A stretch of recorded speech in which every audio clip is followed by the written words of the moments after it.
고대 그리스의 위대한 철학자이죠. 아리스토텔레스는 41세 때에 마케도니아의 왕자의 스승으로 부름을 받습니다. 이 알렉산드로라고 하는 왕자가 나중에 이제 그 유명한 알렉산더 대왕이 되는 그런 왕자이죠. 이 마케도니아는 그 당시에 이제 일종의 어떤 도시국가 이런 형태의 이제 국가였는데, 이 알렉산드로스는 나중에 이제 왕이 되어서 이 마케도니아라고 하는 도시국가를 이제 다스리는 정치를 해야 하는 사람이죠.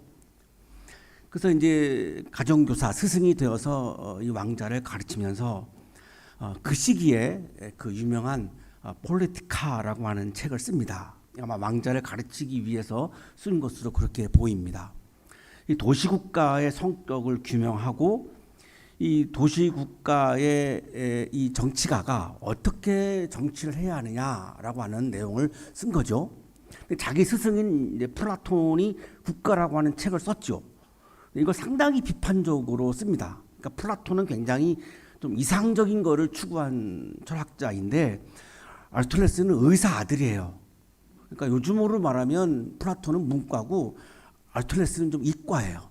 굉장히 현실적인 사고를 하면서 그 이상적인 국가론에 대해서 굉장히 비판하면서 아주 현실적으로 이거를 전개해 나가고 이거를 이제 왕자에게 이제 가르칩니다. 정치는 이렇게 하라고.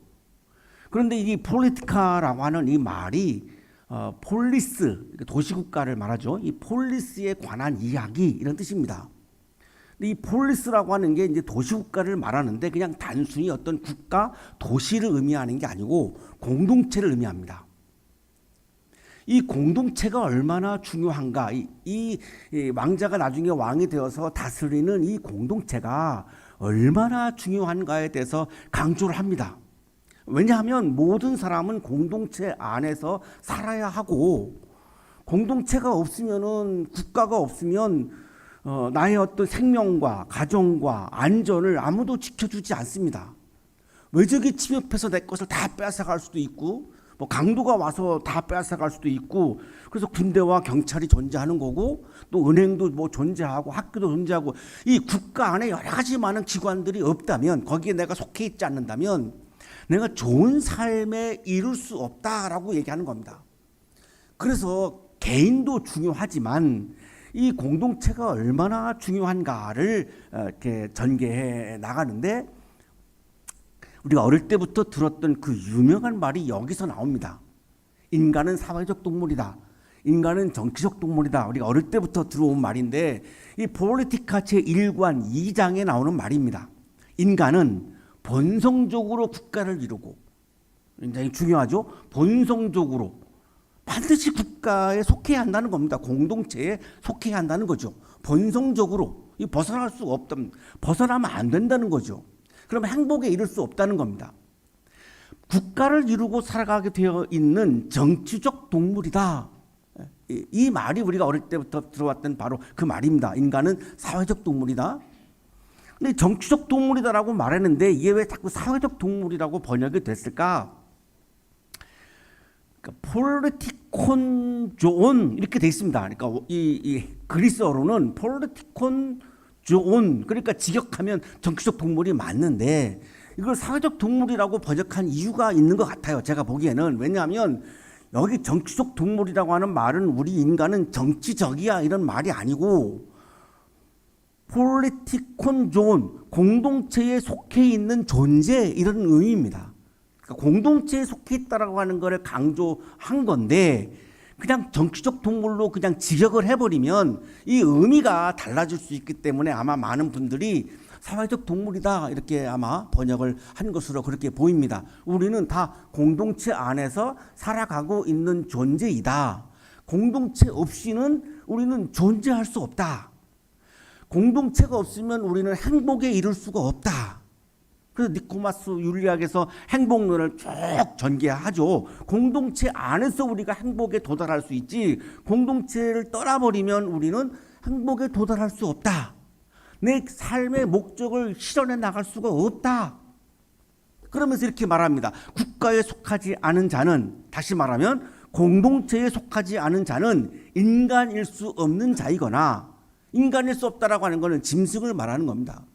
인간보다 더 나은 존재일 것이다, 신을 말하는 거죠. 공동체에 속하지 않은 존재는 짐승이거나 신이지, 인간은 반드시 공동체에 속해서 살아가야 한다, 이런 말을 하는 거죠. 그러면 우리가 행복하려면, 우리가 좋은 삶을 살려면 내가 속한 공동체가 건강한 공동체일 때 우리는 좋은 삶을 살 수 있는 거죠. 내가 속해 있는 공동체가 엉망진창이 되어버리면 내가 개인적으로 아무리 내가 정의롭고 뭐 사랑하고 이렇게 살아도 행복하기가 어려운 겁니다. 그래서 우리들에게 속해 있는 공동체가 국가도 소중한 거고, 가정도 소중한 거고, 우리 교회도 소중한 거고, 우리 한양 공동체도 소중한 거고, 우리가 속해 있는 공동체는 그래서 소중한 겁니다. 오늘 기도를 한 우리 정준영님은 우리 청년 때부터 우리 교회에서 신앙생활을 했고, 정책학과를 졸업하고 이제 한국은행에 취업을 해서 이제 결혼도 하고 지금 인천에 살아요. 근데 이렇게 교회를 떠나지 않고 옵니다. 이 공동체가 소중하다라고 하는 걸 아는 분이에요, 저분은. 그렇지 않으면 뭐 집 근처로 갈 만한데, 졸업했는데 꾸역꾸역 뭐 용돈을 주는 것도 아니고 뭐 아무것도 주는 게 없는데 이렇게 와요. 여기 우리 저기 정재호님도 우리 학교 때부터 우리 교회에서 신앙생활을 한 청년인데 이제 공인회계사로 지금 이제 생활하고 있는데 결혼도 하고 저 광명에 살아요. 그냥 저 두 부부도 그냥 꾸역 와요. 저 남편이 가끔 이제 바쁘면 이제 못 올 때가 있는데, 저 부인은 우리 학교하고 아무런 관련이 없는 분인데 부인 혼자도 막 와요.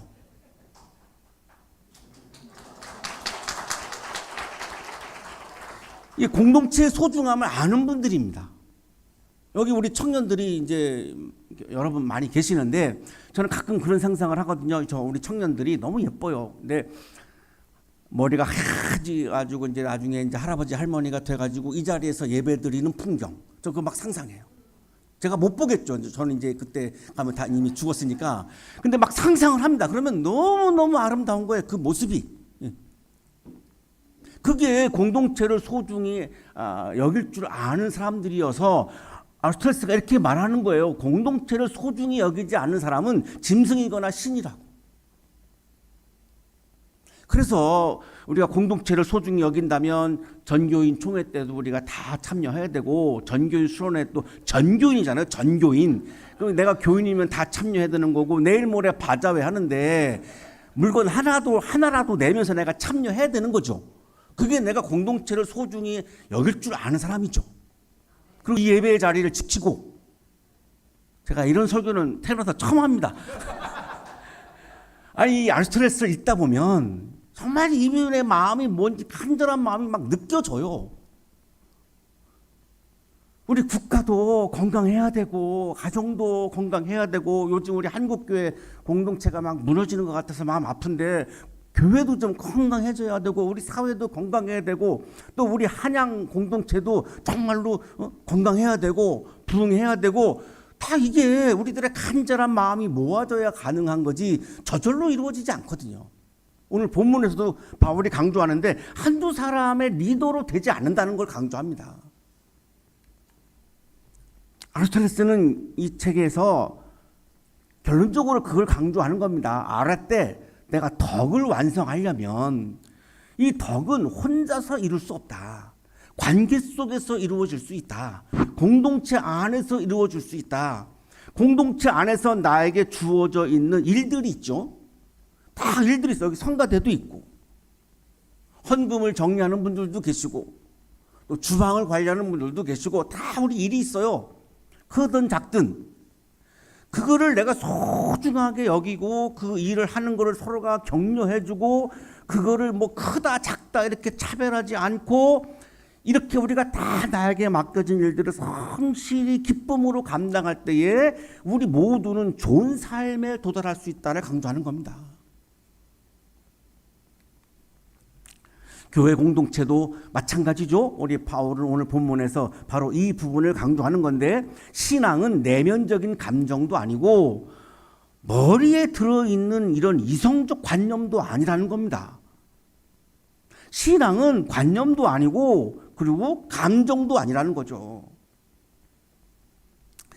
우리 신입생들이 이제 우리 교회에 오면 적응 못하고 떠나요.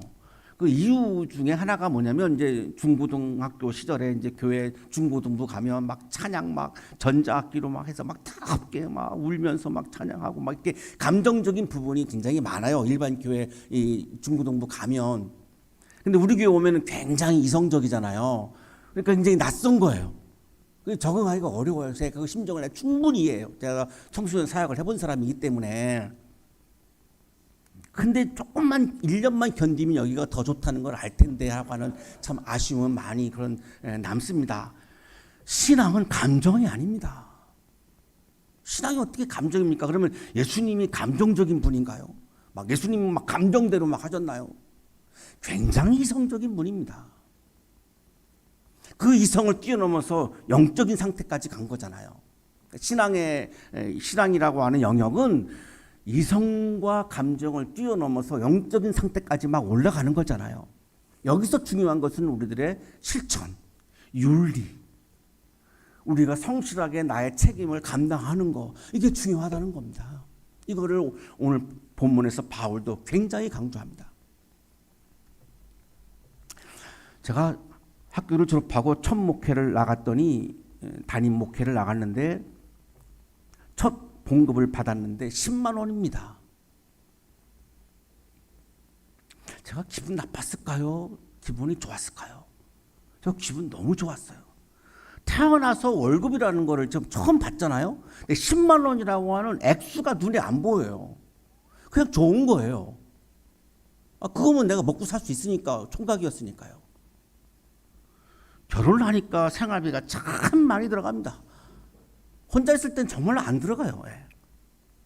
그럼 나에게 중요한 거 뭐였고 나에게 기쁨은 뭐였느냐? 목회하고 설교하는 자체가 저는 기쁘니까 이건 눈에 안 보여요. 이 액수가 눈에 안 보여요. 불만이 없었어요. 결혼하니까 20만 원을 주더라고. 이제 결혼하니까. 아마 우리 교인들은 한 사람당 10만 원으로 계산한 것 같아요. 전혀 저는 불만이 없었어요. 그냥 목회하고 설교하는 것 자체가 즐거운데 이게 왜 중요해요? 하나도 안 중요해요. 목사 안수를 받고 이제 군목으로 입대를 했더니 중위 봉급이 나왔어요. 제가 장교 봉급이 나오는데 그때 6만 8천 원이 나왔어요. 그러니까 20만 원 받다가 줄었잖아요. 6만 8천으로. 근데 불만이 안 생겨요. 군목으로 가서 그냥 이 사병들, 청년들하고 만나서 축구도 하고 같이 식당에서 이제 뭐 이렇게 식사도 하고 어울리고 이렇게 뭐 하는 게 너무 즐거운 거예요.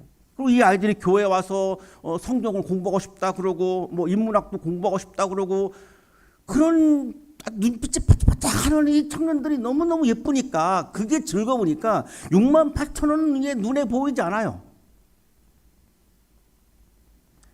그게 뭐 중요하죠? 그게 내가 연봉이 얼마인가가 왜 중요해요? 내가 맡겨진 일에 대해서 내가 성실히 그거를 수행하는 데서 내가 기쁨을 얻으면 이거 아무런 상관이 없어요. 얼마를 주든. 그 주는 사람이 결정해서 알아서 주겠지 하면 되는 거거든요. 저는 평생 그렇게 살아왔어요. 신앙은 하나님이 나를 통해서 일하신다를 믿는 거예요. 하나님이 스스로 일하십니까? 우리 인간을 통해서 일하시죠. 하나님은 저를 통해서 하나님의 나라를 확장하는 일을 하시는 거예요. 이 일하는 자체가 저에게는 즐거운 거죠. 왜? 하나님의 일을 내가 대신하니까. 이거보다 영광스러운 게 어디 있어요? 얼마 받는가가 뭐 중요해요? 하나도 안 중요하거든요. 오늘 본문은 이거를 강조하는 본문입니다. 오늘의 질문은 이겁니다. 나는 공동체보다 나의 편의를 먼저 두고 있지는 않은가? 나는 신앙을 말과 지식으로만 고백하고 실제 삶에서는 뒤로 밀어두고 있지 않은가? 오늘 본문은 이렇게 시작합니다. 형제자매 여러분, 우리는 우리 주 예수 그리스도 이름으로 여러분에게 명령합니다. 무절제하게 살고 우리에게서 받은 전통을 따르지 않는 모든 신도를 멀리하십시오. 무절제하게 살면 안 된다를 지금 강조하는 거죠. 이 무절제하다라고 하는 이 말이 아타크토스라고 하는 그리스어를 번역한 말인데 군대 용어예요. 군사 용어예요. 그러니까 제자리에서 이탈한 거, 탈영한 거 이런 걸 말합니다. 자기 자리를 벗어난 거, 자기의 일터를 벗어난 거. 개역 성경에는 게으르다라고 번역을 했어요. 이거를 영어 성서 중에도 아이들 이렇게 번역한 말이 나옵니다. 그러니까 게으르다라고 하는 건 뭐죠? 내가 일하는 자리에서 일을 안 하는 거죠. 이탈한 거죠. 제자리를 벗어난 거죠. 내가 일을 안 하니까 심심해. 그러니까 뭐 하느냐? 남의 일에 간섭하기 시작합니다. 이런 걸 말하는 거예요. 그러면 어떻게 되죠? 교회가, 공동체가 건강하지 않죠. 막 깨져버리죠. 막 갈등이 생기고. 제가 일본 교회에서 목회할 때 소수의 장로님들의 예입니다. 장로님이라고 다 그런 건 아니고 장로님들 중에 이제 연세가 많잖아요. 일터에서 이제 은퇴를 하셨잖아요. 할 일이 없으니까 심심해요, 이분이. 그러니까 심심하니까 낮에 그냥 교회를 오세요. 매일 오세요, 매일.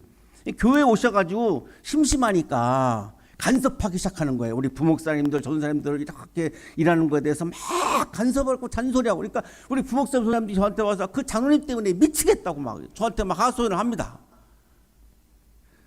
근데 일터에 있는 장로님들은 교회를 못 오잖아요, 낮에. 올 수가 없죠. 일하지 않는 분들이 하는 거예요. 남의 일에 간섭하는 거를. 그러니까 이게 이 부목사님들, 전사님들이 막 사기가 막 떨어지니까 교회 분위기가 별로 안 좋아지거든요. 이런 걸 말하는 거예요. 그런데 왜 그러면 이 데살로니가 이 교인들한테 왜 바울이 지금 이런 말씀을 줄까요? 교인들 중에 일자리를 내팽개친 사람들이 많았던 거예요. 왜요? 종말론 때문에 그래요. 예수님이 곧 오신다라고 하는 이 말씀을 잘못 해석해서 내일 모레 온다고 받아들인 거죠. 그러니까 굳이 일할 필요가 없다는 거 생각하는 거예요. 그러니까 일터를 그냥 다 사표내버리고 오로지 그냥 매일 교회 와가지고 남의 일에 간섭하고 싸우고 막 이렇게 했던 거예요. 그러니까 교회가 다 막 깨져버리죠. 이거를 말씀하는 거예요. 게으르면 안 된다고. 일터를 버리지 말라고. 직장에 가서 열심히 일하라고. 그 일터는 하나님이 주신 일터 자리라고. 단순히 우리가 가서 돈 버는 자리가 아니라 하나님이 나를 통해서 일하는 자리라고. 그건 교회만이 그런 게 아니라 모든 직장이 다 그런 거라고. 이게 기독교에서 말하는 소명윤리라고 하는 기독교 윤리입니다. 이 목회자만 하나님의 주신 일터에서 일하는 게 아니고 우리 모두가 나에게 주어진 일터는 하나님이 주신 일자리라는 겁니다. 하나님께서 나를 통해서 그 일터에 보내서 그 일을 하게 하셔서 하나님의 일을 하신다는 겁니다. 이런 배경에서 지금 무절제하지 말아라 이런 말씀을 하는 거죠. 바울이 나는 무절제한 생활을 한 적이 없다. 한 번도 내가 일을 손에서 놓아본 적이 없다. 거저 얻어먹은 적이 없다. 내가 교회를 하니까 내가 교회에서 봉급을 받아도 된다. 권리가 있다. 하지만 나는 천막투선하는 일을 놓아본 적이 없다. 내가 열심히 일해서 돈을 벌어서 내가 먹고 살고 있다. 남에게 의지하지 않는다. 누구에게 피해를 주지 않는다. 이걸 지금 강조하는 겁니다.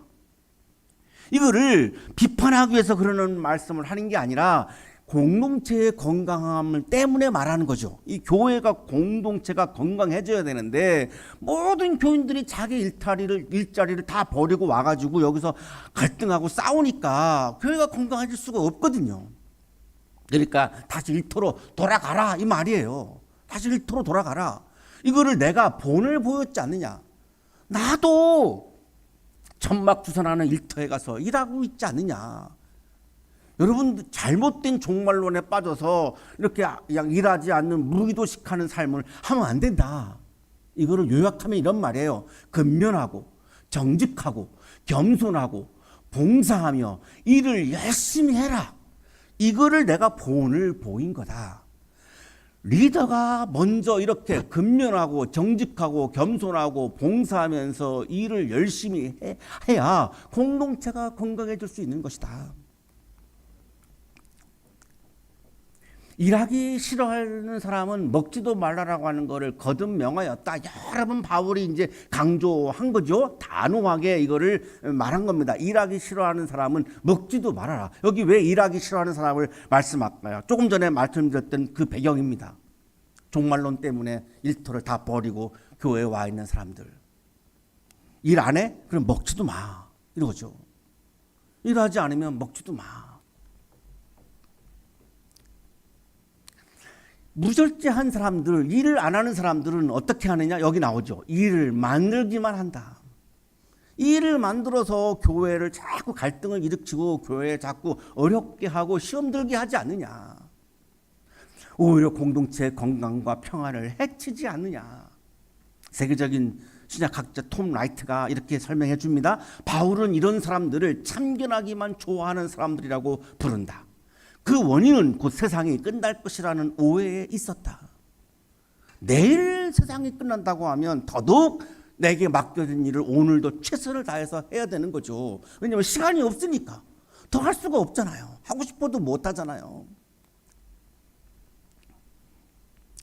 우리는 주 예수 그리스도 안에서 명하며 또 권면합니다. 조용히 일해서, 일할 때는 조용히 집중해서, 딴짓하지 말고 조용히 집중해서 일하고 자기가 먹을 것을 자기가 벌어서 먹으십시오. 남의 신세 지지 말고 여러분 다 지금 일터로 돌아가서 열심히 일하십시오. 그게 하나님이 우리에게 보내주신 일터이고 자리입니다. 딴소리 하지 말고 딴짓하지 말고 집중해서 조용히 연봉 이런 거 따지지 말고 그 일 자체를 즐기십시오. 하나님이 주신 일이지 않습니까? 이게 바로 소명윤리라고 하는 기독교 윤리입니다. 그렇게 할 때에 우리 공동체가 건강해지고 하나님께는 나를 통해서 하나님께는 영광이 되는 거죠. 게으름은 육체의 나태함을 말하는 게 아니고 오늘 바울은 하나님께서 지금 이 순간에도 나를 통해서 나의 일상을 통해서 나의 직장을 통해서 하나님께서 일하고 계신다라고 하는 것을 내가 확신하고 믿는 것을 못하는 게 바로 게으름이라고 지금 말하는 거예요. 오실 주님을 기다리는 참된 종말론적인 신앙은 오늘 우리의 자리에서 나에게 주어진 일터에서 더 성실하게 일하는 것으로 증명해야 되는 것이 바로 종말론적인 신앙입니다. 마지막 결론 바울이 이렇게 말씀합니다. 형제자매 여러분, 선한 일을 하다가 낙심하지 마십시오. 선한 일을 하다가 보면 어려움을 당하기도 하고 태클을 받기도 하고 공격을 받기도 하겠죠. 선한 일을 하지 않는 사람들은 또 선한 일을 하는 사람을 공격합니다. 자기가 선하지 않은 게 드러나니까. 그러니까 어떻게 하라? 낙심하지 말아라. 낙심하지 않으려면 서로가 격려해 주어라. 선한 일을 하는 사람들을 서로가 격려해 줘라. 그래서 견딜 수 있도록, 이겨낼 수 있도록 그런 공격들을 꿋꿋이 이 길을 걸어갈 수 있도록 그러다가 보면 공동체는 건강해질 수 있다. 공동체, 아름다운 공동체, 건강한 공동체는 몇몇 개인으로 몇몇의 리더로 이루어지지 않습니다. 모든 구성원들이 애정을 가지고 거기에서 나에게 주어진 작은 일들 할지라도 거기에 대해서 내가 헌신을 내가 할 때에 아름다운 헌신을 할 때에 그 공동체가 건강해집니다.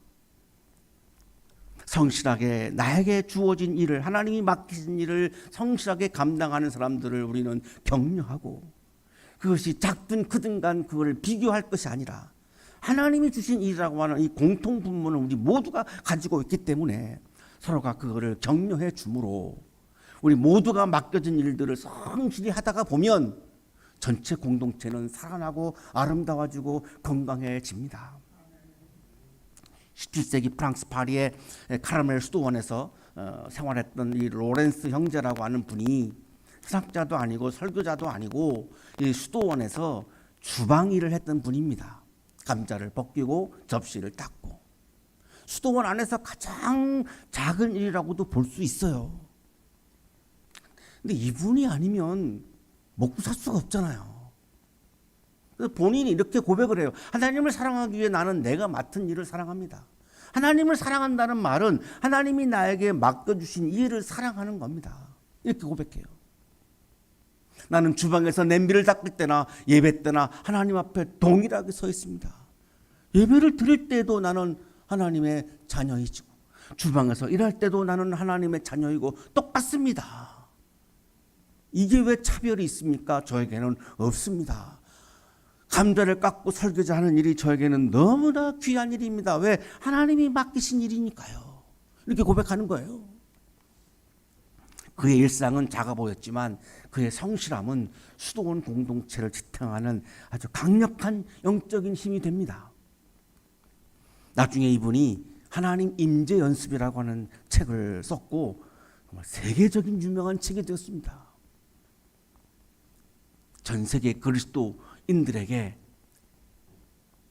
하나님의 임재 연습을 통해서 내게 맡겨진 일이 얼마나 중요한 일인가, 얼마나 하나님을 사랑하는 일인가를 이 로렌스 형제는 우리들에게 강조해 줍니다. 이거를 바울은 오늘 이렇게 말씀하는 겁니다. 조용히 자기 일을 하라. 선한 일을 하다가 낙심하지 말아라. 로렌스 형제에게 주방이 소명의 자리였듯이 오늘날 우리 청년들은 전공 공부하는 것, 이것도 중요한 소명의 자리입니다. 어떤 청년들은 여기 예배 자리에 나오는 것은 거룩한 거고 전공 공부하는 거는 거룩하지 않은 것이라고 또 이렇게 오해할 수 있는데 아니요. 그 자리도 하나님이 맡겨주신 일이에요. 팀 프로젝트에서 내가 책임을 다하는 거 역시 소명의 자리예요. 우리 모두는 이 우리 한양대학교라고 하는 교회 공동체를 위해서 헌신하도록 우리에게 부르신 일들 다 하나님이 나에게 맡겨주신 거룩한 일들입니다. 그 일을 내가 감당하는 게 내가 예배를 드리는 사람의 바로 자세입니다. 20세기 양심의 신학자 보네퍼는 이렇게 말합니다. 믿음은 오직 순종의 행위 안에서만 믿습니다. 믿음은 오직 순종의 행위 안에서만 믿습니다. 하나님이 나에게 맡겨주신 일에 대해서 내가 소명감을 가지고 이거를 소중하게 여기고 순종하는 것이 나의 믿음을 증명하는 것이다. 이렇게 말합니다. 오늘도 우리가 일상 속에서 나에게 맡겨진 일들, 크든 작든 성실하게 책임감을 가지고 그것을 내가 조용히 내가 집중하면서 그 자체를 내가 소중하게 여기고 즐거워하면서 그거를 내가 감당할 때에 나를 통해서 내가 속해 있는 공동체가 세워지고 공동체의 질서가 회복되고, 그러나 내가 반대로 게으르고 나태해버리고 무책임해지면 나 때문에 공동체가 무너지고 공동체가 파괴되고 공동체가 건강함을 잃어버리게 됩니다. 사랑하는 한양 가족 여러분, 우리가 서로의 수고를 인정하고 격려하는 작은 실천이 우리 공동체가 회복되는 출발점입니다. 우리 모두가 각자의 자리에서 하나님께서 주신 일을 성실하게 감당하고 서로를 격려하고 건강한 공동체를 세워가는 우리가 되기를 소망합니다. 우리의 성실한 일상들이 모여서 하나님의 질서가 회복되고 무너지는 공동체가 다시 살아나기를 간절히 축원합니다.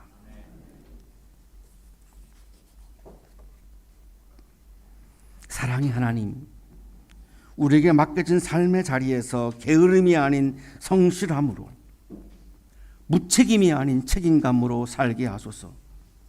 바울 사도의 말씀처럼 서로를 격려하고 신뢰하며 건강한 공동체를 이루게 하소서. 주님의 뜻을 이루는 일에 충실히 참여하게 하소서. 예수 그리스도의 이름으로 기도하옵나이다.